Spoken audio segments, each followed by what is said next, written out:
Many of us have been imprisoned by the Department of Mental Health for over 10 years. We are being held for crimes that we have not committed, but rather for crimes someone else has predicted we may commit in the future. We have been continuously reviled, vilified, and hated during that time.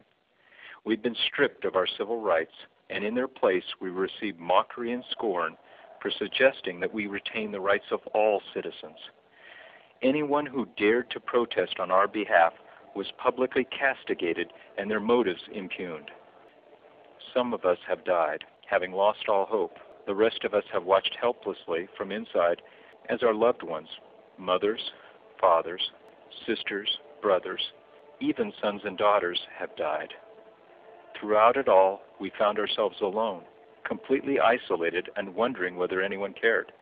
We have been punished collectively, and so often, for the sins of a very few that this practice has become institutionalized and goes unchallenged. Inevitably, some of us have come to believe the core message which DMH delivers to us daily, that we were both unlovable and irredeemable. However, today, a new day, we realize that we're no longer alone. On this day, people from all walks of life have gathered at Coalinga State Hospital to express one powerful idea, that we, the men in Coalinga, remain connected to humanity even as the state of California endeavors to rip us from the fabric of society. You've made the decision that we may be worth your sacrifice in being here and in proclaiming that the civil commitment laws under which we are being held are unjust. We could not do this alone. Our attempts to raise our voices in our defense have been drowned out by the shouts of so many others. But we now see a glimmer of hope. Voices are finally being raised, and in unprecedented numbers, which question the folly of laws rammed through our legislatures which cynically play on the ignorance and misguided fears of its citizens.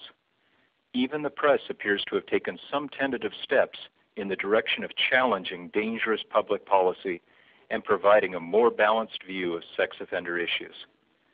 As much as anything else, you are demonstrating a willingness to learn and to take responsibility at a time when others have contented themselves to be told what they should think and who they should hate.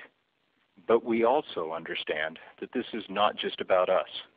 Our struggle shares eerie parallels with other detainees, such as those who were imprisoned in Guantanamo and for whom habeas corpus, due process, and the Geneva Convention have no relevance. As with us, those detainees have found that the shining light of liberty, the hope through which oppressed people the world over have long viewed America, is now largely extinguished. Should we lock up people indefinitely because we think there is a risk of them committing another crime? If so, then this is a profound departure from the principles which have been the bedrock of American justice. And if it's sex offenders today, then who will we imprison tomorrow for fear of what they might do in the future? Muslims? Black males? Scientologists? Drunk drivers? Political subversives? ACLU members? Once we go down this road, one thing is certain: that which is done to us today will be done to you tomorrow. And at the end of this road will lie a very different nation, in which the individual will be managed by the government, like a child seeking permission from his parents. The nanny state which emerges will be as a result of a constitution left undefended against its gradual erosion by those who would attack it through the manipulation of its citizens. Many of those citizens already believe, because they have so often been told, that the Bill of Rights has become an antiquated relic, one which we can no longer afford to revere. And the one essential element in its defense, an unfettered and courageous press, has retreated from its duty. The words which safeguard our liberties and hold us to honorable standards are drowned out by the endless stream of misinformation and celebrity obsession.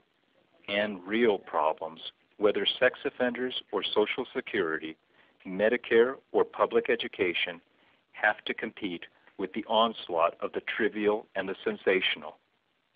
into this complex problems with difficult solutions receive scant attention. Nevertheless, we commend those journalists willing to honestly pursue a difficult issue.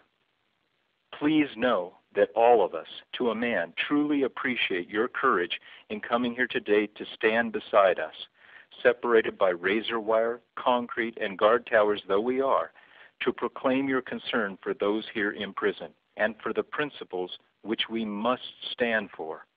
We know it hasn't been easy, and that many of you have traveled far to be here and at considerable personal sacrifice in time and money.